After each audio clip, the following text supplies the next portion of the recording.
नमस्कार, बाखबर में आपका स्वागत है। मैं हूं राघवेंद्र सिंह। बाखबर में आज हम बात कर रहे हैं राज्यसभा के बारे में। दरअसल राज्यसभा में भाजपा का राज हो गया है। उसकी वजह यह कि 1990 के बाद बीजेपी ने सेंचुरी मारी है। अब उसकी सदस्य संख्या 101 हो गई है, यानी 100 के पार निकल गई है और ये भाजपा के लिए बड़ी उपलब्धि है।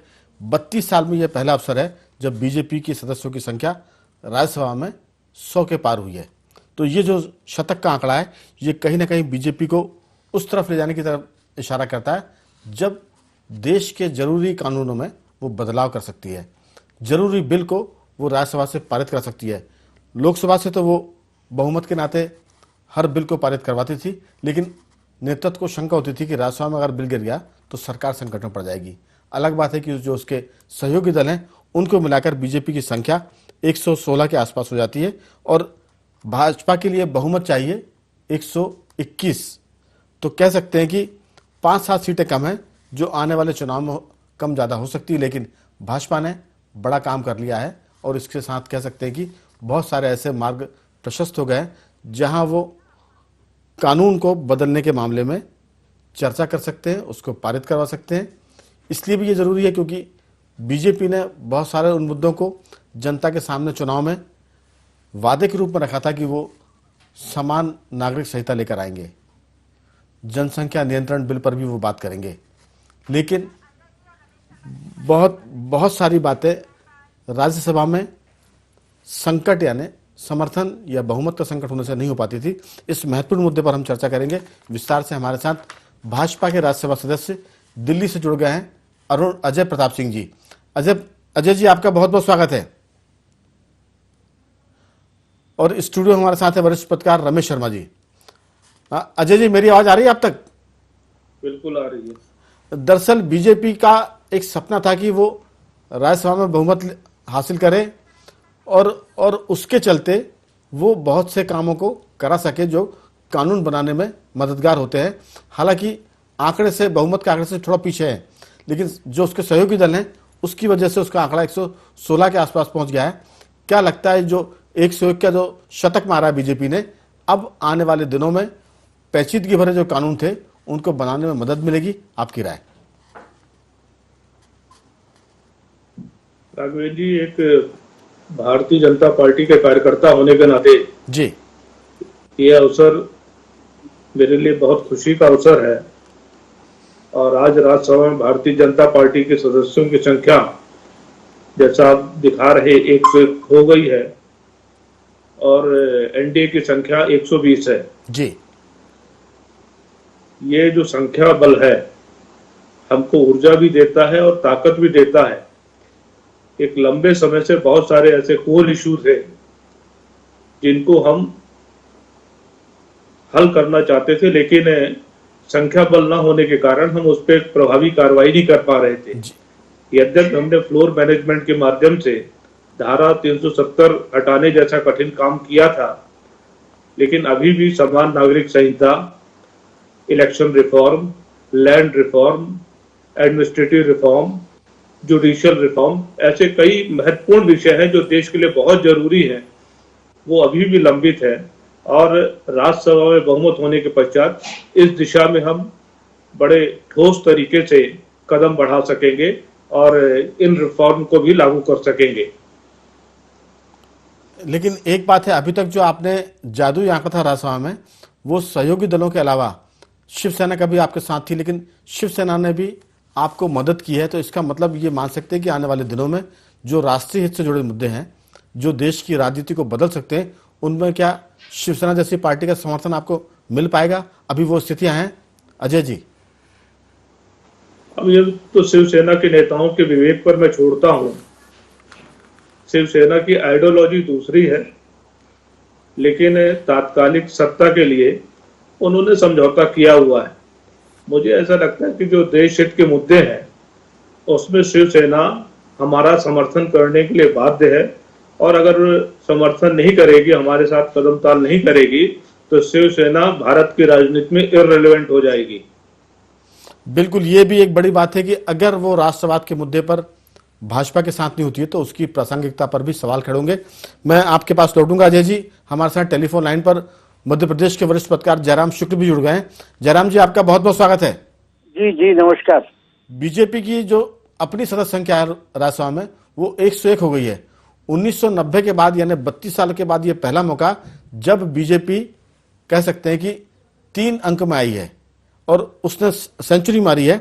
इस पर आपकी राय की जो अजय जी बता रहे थे और हम भी इस पर बात कर रहे थे कि कई ऐसे मुद्दे हैं जिनके लिए राज्यसभा में बहुमत जरूरी होता है। अब बीजेपी उसके नजदीक पहुंच गई है।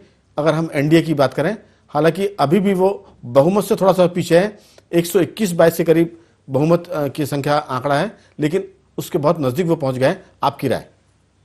देखिए, राज्यसभा में बहुमत होना एक बहुत महत्वपूर्ण लैंडमार्क है विधायी कानून की दृष्टि से, और मुझे लगता है कि 2 दर्जन से ऊपर विधेयक अभी तक लंबित सिर्फ इसलिए हैं कि लोकसभा में जिस पार्टी का बहुमत रहा है, चाहे कांग्रेस पार्टी की सरकार रही हो या भारतीय जनता पार्टी में अटल जी की सरकार मोदी जी के पहले रही हो, तो तब से लेके अब तक के लगभग 2 दर्जन के आसपास के विधेयक लंबित रहे, पास नहीं हो पाए। ये बहुत ही महत्वपूर्ण है और निश्चित तौर पे भारतीय जनता पार्टी का चौतरफा प्रभाव बढ़ रहा है और उसकी स्वीकृति भी बढ़ रही है। और कभी कभी तो ऐसा लगता है कि फील्ड में भारतीय जनता पार्टी के विरोध करते हुए कई दल दिखते हैं, लेकिन जहां तक बात विधायी मुद्दों की होती है तो एक हो जाते हैं।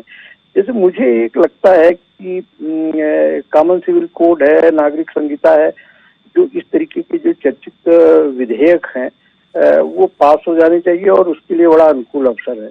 लेकिन सबसे बड़ा अनुकूल अवसर ये है कि भारतीय जनता पार्टी हमेशा से पार्लियामेंट में या विधायी संस्थानों में, यानी कि जो डेमोक्रेटिक इंस्टीट्यूट हैं, उसमें 33% महिलाओं के आरक्षण की बात करती रही है।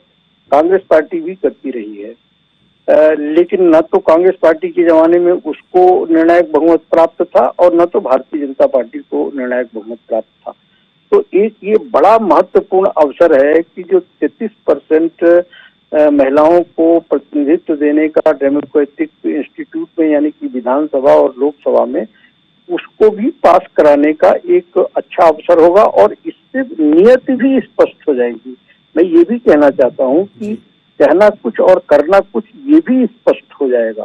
तो निश्चित तौर पे जो देश के राष्ट्रहित के विधेयक हैं, मुद्दे हैं, जिसमें कॉमन सिविल कोड है, नागरिक संहिता है, जिनको लेके तमाम वितंडावाद चलते रहते हैं, वो तो अपनी जगह है ही, लेकिन ये बड़ा महत्वपूर्ण मुद्दा है कि 33% जो महिलाओं को आरक्षण देने का की बात पिछले 2 दशक से चल रही, वो यदि भारतीय जनता पार्टी चाहे बिल्कुल तो उसको पास करवा सकती है। कह सकते हैं कि जो करनी और कथनी का मामला है उसको एक करने का ये अवसर है कि आप जो कह रहे हैं, जो कथन करते हैं, उसको कर भी रहे कि नहीं। मैं लौटता हूं आपके पास।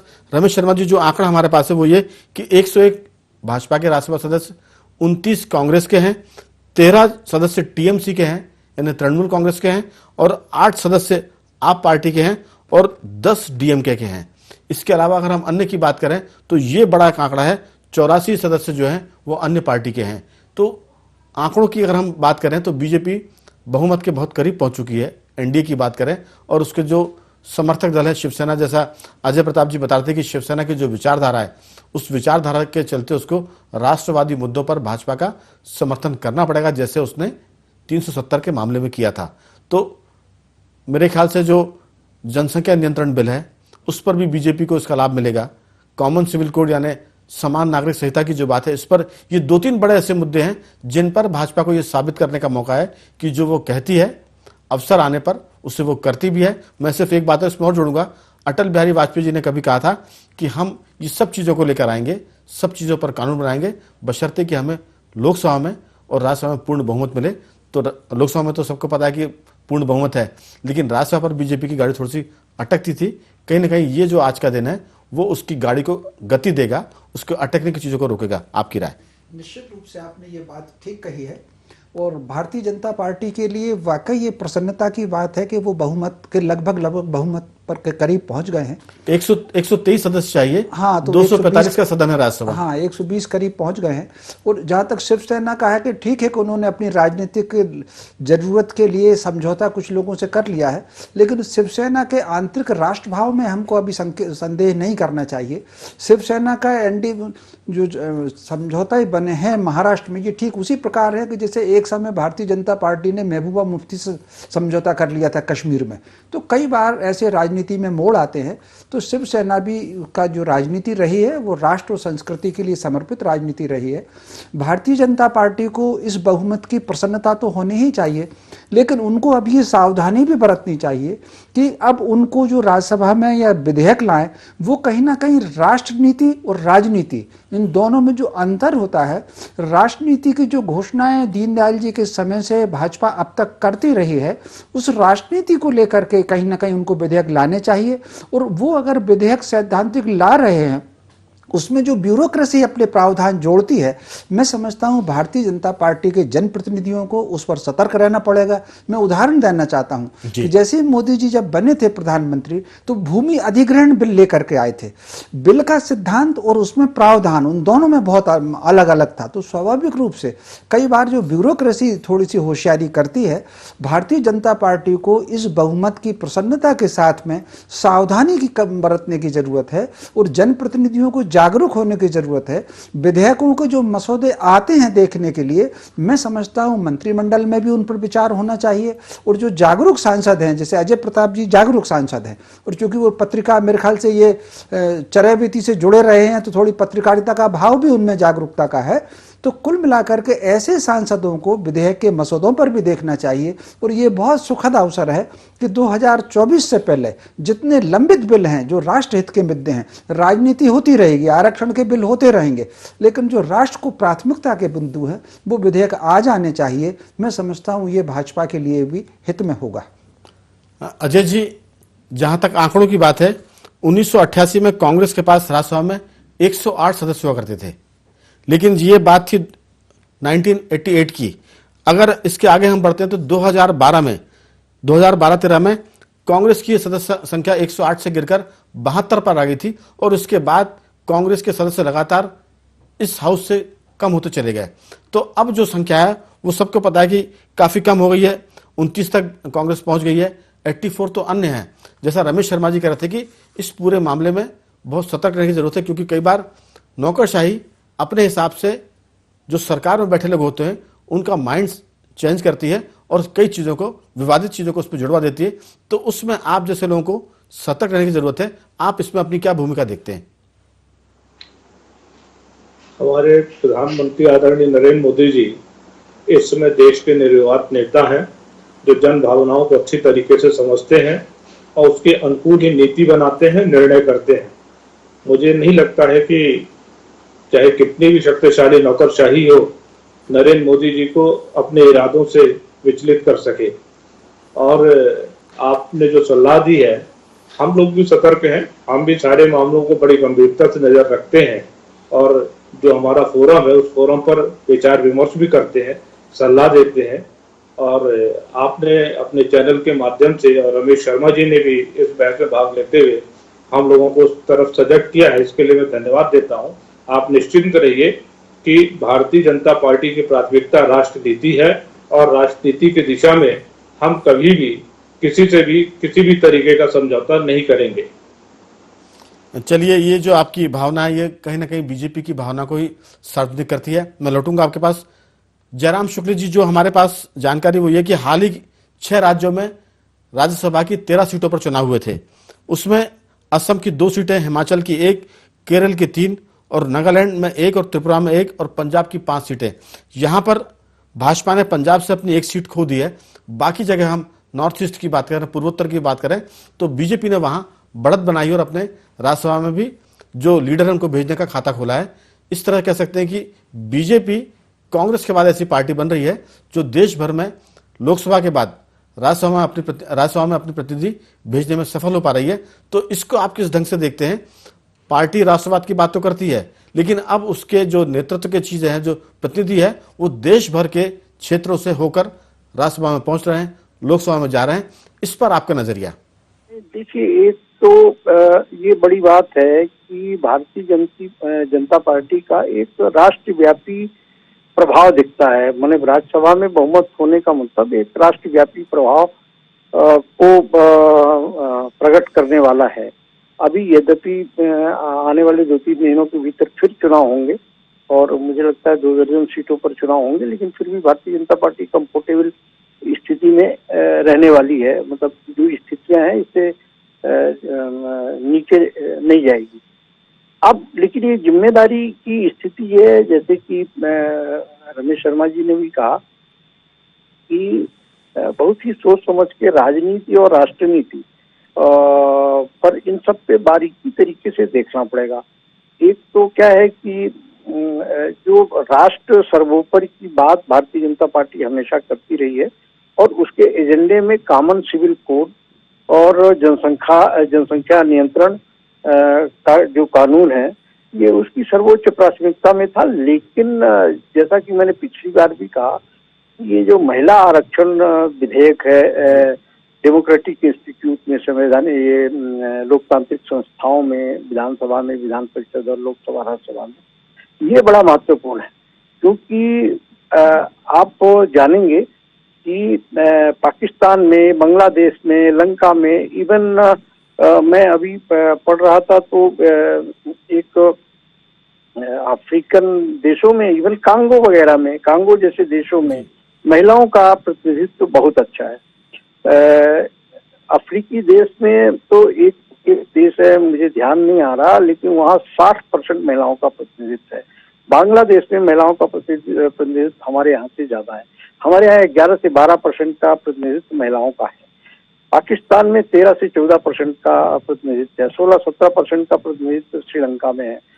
तो कुल मिला के हम यदि मातृ पूजक देश हैं और धरती को माता मानते हैं और माँ को देवी की तरह से पूजते हैं, तो ये बड़ा महत्वपूर्ण है कि इस बहुमत के चलते इनको जो इशू सुषमा स्वराज जी और जो इशू उमा भारती जी, सुमित्रा महाजन जी, राजमाता सिंधिया जी ये उठाती रही हैं जब कांग्रेस की सरकार, यूपीए की सरकार रहती रही है, तो कांग्रेस पार्टी भी इसके समर्थन में रहती थी। लेकिन मुझे वो दुर्भाग्यपूर्ण दिन पार्लियामेंट का याद है जब शरद यादव ने एक बड़ी अभद्र टिप्पणी की थी महिलाओं के प्रतिनिधित्व को लेके, ये बलकटी महिलाएं देश को क्या चलाएंगी, कुछ इस तरीके की टिप्पणी की थी।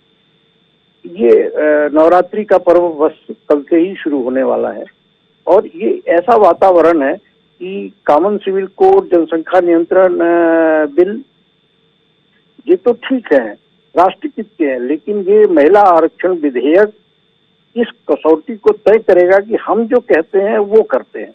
हमारी जो भावना अंदर है वही बाहर है, हम जो मुंह से करते हैं उसको करके दिखाते हैं।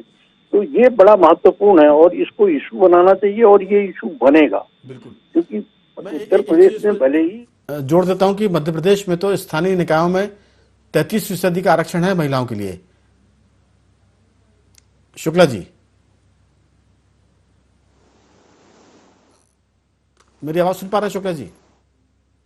रमेश शर्मा जी, जो शुक्ला जी बात कर रहे थे कि महिलाओं के लिए लोकसभा में, विधानसभा में आरक्षण की जरूरत है, तो ये जो आरक्षण का मौका है बीजेपी को भी चाहिए कि वो इस मौके का लाभ लेकर, जो बात जैसे उन्होंने जिक्र किया उमा भारती से लेकर सुषमा स्वराज, राजमाता विजयराजे सिंधिया का, कि ये सब महिला आरक्षण पर बात करती थी कि सरकार चलाने में, सदन में महिलाओं की भागीदारी 50%, 33% तो कम से कम होनी चाहिए।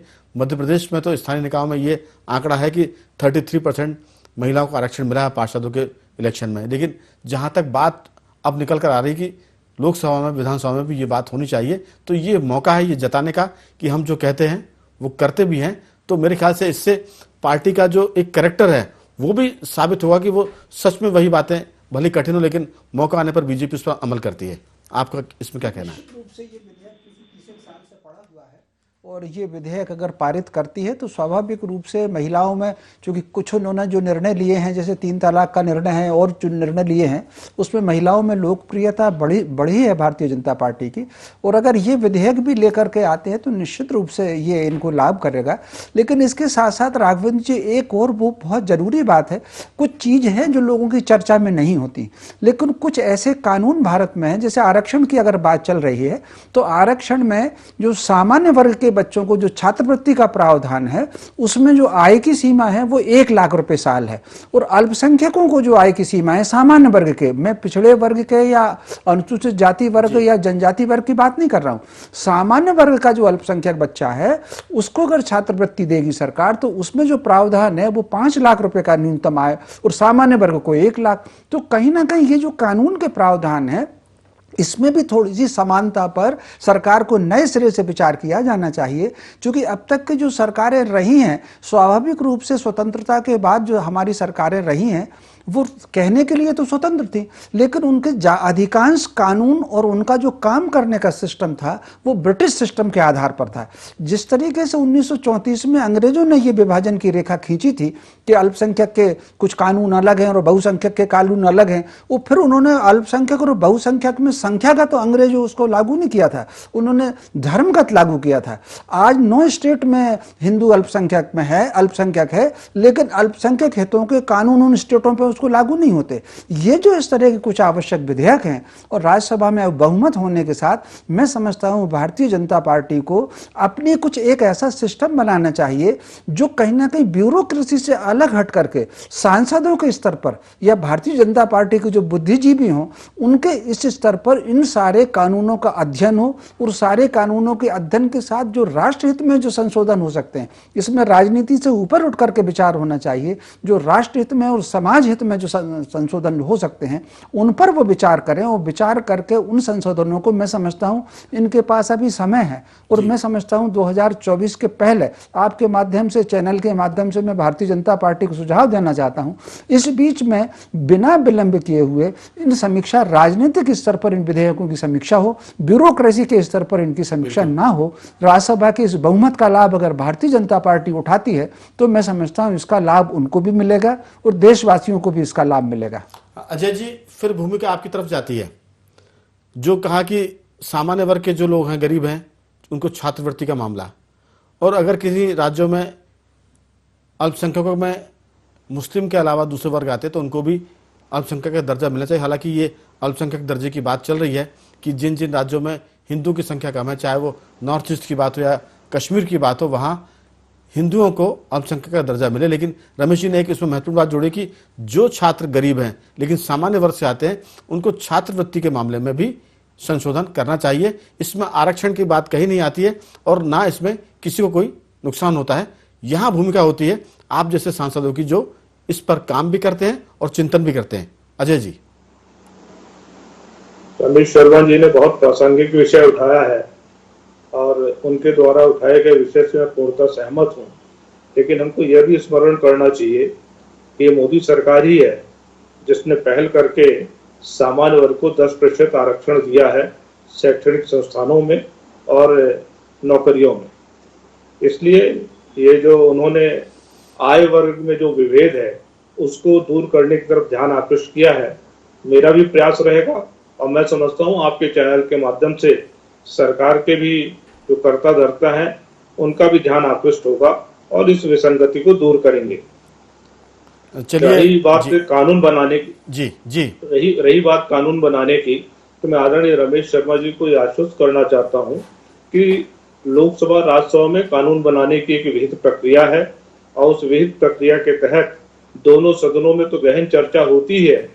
दोनों सदनों की संयुक्त रूप से जो स्थायी समिति होती है उस स्थायी समिति में भी इस कानून के विभिन्न पक्षों की चर्चा होती है और उसके बाद अगर आवश्यकता समझते हैं तो दोनों सदन पृथक पृथक अपनी सेलेक्ट कमेटी का भी गठन करते हैं जहां पर विषय विशेषज्ञ होते हैं और बड़ी बारीकी से कानून का अध्ययन करते हैं। तब पश्चात कानून सदन में प्रस्तुत होता है, उसको पारित किया जाता है। तो इसमें ऐसी कोई गुंजाइश नहीं रह जाती है कि कहीं कोई कमी किसी कानून में छोड़ी जा सके। इसलिए आप निश्चित रहें कि जो जनहित में होगा, राष्ट्र हित में होगा, वही कानून पारित होगा। बिल्कुल उम्मीद करते हैं कि जो स्थितियां देश में बन रही है बीजेपी उसमें सकारात्मक रहेगी और देश के हित में फैसले करेगी। राज्यसभा में चूंकि बहुमत भले ही ना हो लेकिन बहुमत के बहुत नजदीक आ गए, सेंचुरी मार दी है, 101 के पास पार बीजेपी पहुंच रही है। तो तीनों मेहमानों का मैं धन्यवाद करूंगा। जयराम शुक्ल जी आपका भी धन्यवाद, अजय प्रताप जी आपका भी धन्यवाद और रमेश शर्मा जी आपका भी बहुत बहुत साधुवाद। तो कुल मिलाकर 32 साल बाद बीजेपी की संख्या 100 के पार हुई है। तो देश में कह सकते हैं कि कानून बदलने का अब एक नया दौर हम देख सकते हैं। बखबर में आज सिर्फ इतना ही, कल किसी और मुद्दे पर आपसे बातें करेंगे। तब तक बने रहिए हमारे साथ और देखते रहिए IND24।